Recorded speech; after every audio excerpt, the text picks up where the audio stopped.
ప్రపంచంలో మీరెక్కడున్నా మీ పేరుతో పూజలు హోమాలు నిర్వహించబడును. వేద మందిర్. అస్మద్గురుభ్యో నమః. సుమన్ టీవీ ప్రేక్షకులందరికీ కూడా నమస్కారం.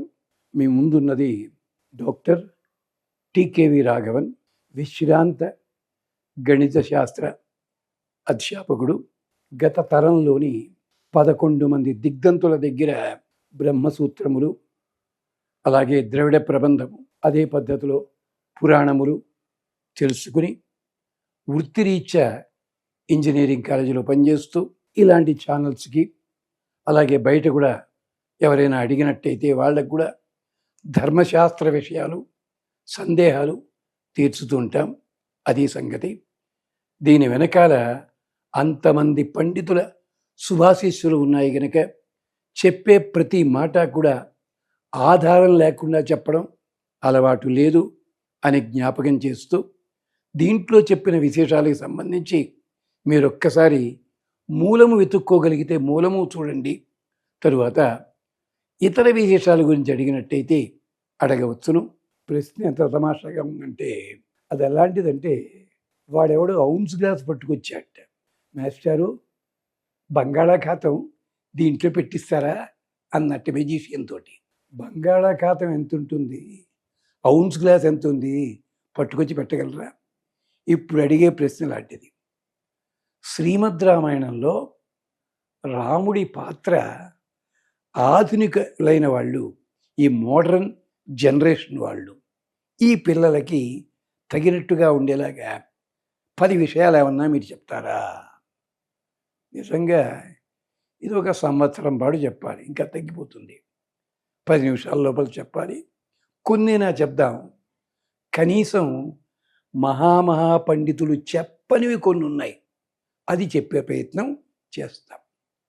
మొదటిది, రాముణ్ణి చూసి నేర్చుకోవాల్సింది. అందరూ కూడా నాన్న మాట విన్నాడు, మరో పని, ఇవి చెప్తారు పెద్ద పెద్దవి.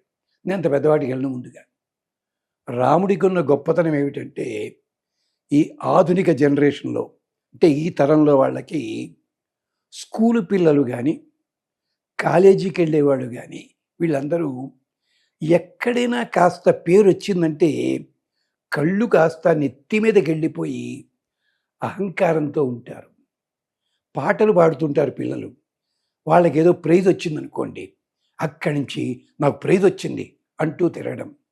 వెనకటికి ఒక అమ్మాయికి 7 ఏళ్ల వయసులో వచ్చిన తోటల్లా టీవీలో ప్రైజులు వచ్చాయి. ఎంత అహంకారం పెరిగిందంటే, అప్పటికి ఆ అమ్మాయికి 7 ఏళ్ళు, మళ్ళీ 24 ఏళ్ళు వచ్చేదాకా ఆ అమ్మాయికి ప్రోగ్రాంలే లేవు. రాముణ్ణి చూసి నేర్చుకోవాల్సింది అది. రాముడు 12 ఏళ్ల వయసులోనే తాటకిని చావగొట్టాడు, మారీచ సుబాహుల్ని చావగొట్టాడు, ఇదంతా చేశాడు. మిథిలా నగరానికి వెళ్ళాడు. అక్కడికి వెడితే అప్పటికే తెలిసిపోయింది అందరికీ, ఇలా ఉన్నాడు రాముడు అని చెప్పి. రాముడు అక్కడ ఎంత మామూలుగా ఉన్నాడు తెలుసురా? మన భాషలో చెప్పాలంటే కూల్గా ఉన్నాడు. ఎంత బాగా ఉన్నాడంటే, విశ్వామిత్రుడితో అన్నాడు, ఏమండి, ఈ ప్రాంతం అంతా శకటీశత సంకుల, అన్ని బళ్ళన్నీ బోళ్ళని ఉన్నాయి, జనాలందరూ తిరుగుతున్నారు, జనాలందరూ నా మొహంకేసే చూస్తున్నారు. అంచేత దయచేసి మనకెక్కడైనా ఉండడం కోసం జనాలు ఎవళ్ళు లేని ప్రాంతంలో కాస్త ఆవాసం ఏర్పరుస్తారా? అంటే ఏమిటి? మీరు, నేను, లక్ష్మణస్వామి, మీ శిష్యుడు మాత్రమే ఉండాలి. అంటే ప్రతివాడు ఆటోగ్రాఫ్ కోసం వచ్చేలా ఉన్నాడు, పొగిడేలా ఉన్నారు. ఇది లక్షణం నేర్చుకోండి. అంటే మీరు ఎంత ఘనకార్యం సాధించినా అహంకరించవద్దు, వినయంతో ఉండండి, పొగరుమోతనం ప్రదర్శించకండి. ఇది మొదటిది. అందుకనే ప్రజలంటారు, స్వేన విక్రమేణ న విస్మిత. తాను గొప్పగా యుద్ధం చెయ్యగలడు, గొప్పగా జయించగలడు, కానీ ఏనాడు అహంకరించడు రాముడు. ఇది మొదటి పాఠం ఈ జనరేషన్లో అందరూ నేర్చుకోవాల్సింది. వాడు నిన్న మొన్నటి వరకు 3rd క్లాస్ స్టూడెంట్, వాడు చటుకుని స్కూల్ ఫస్ట్ వచ్చాడు. అక్కడి నుంచి వాడి అహంకారం ఎలా ఉంటుందో తెలుసా అండి? తగ్గించండి, అహంకారం తగ్గించుకోండి.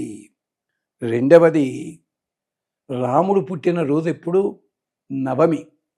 మీరు ఎప్పుడైనా ఆర్టీ ఆఫీస్కి వెడితే 9 నెంబర్ కావాలని అడిగారు అనుకోండి, కారు ఖరీదు 3 లక్షలు, నెంబర్ ఖరీదు 1,00,000 అవుతుంది. 9కున్న గొప్పతనం రాముడికి ఉందండి. ఏమిటో తెలుసా? 9 పక్కన ఏ అంకె ఉంటే దాని గౌరవాన్ని అట్టే పెడుతుంది. 9 1 కలపండి, 9 1 10 1, మళ్ళీ దాని గౌరవం ఎట్టే పెట్టింది.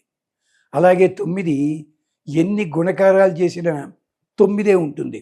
2 9 18 కలిపితే 9, 3 9 27 కలిపితే 9. అంటే రాముడు కూడా అలాంటి వాడే.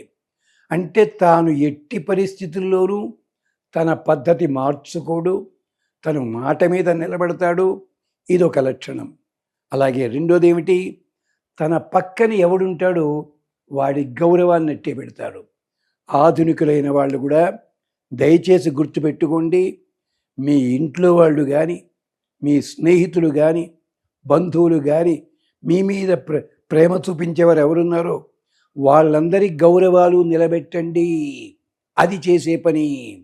రాముడు చూడండి, గుహుడు పడవ నడుపుకునేవాడు, అతనితోటి ప్రేమగా మాట్లాడాడు.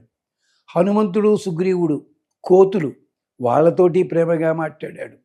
మహర్షులు వచ్చారు, వాళ్ళతోటి ప్రేమగా మాట్లాడాడు. ఆ రాక్షసుడు విభీషణుడు వచ్చాడు, అతనితోటి ప్రేమగా మాట్లాడాడు.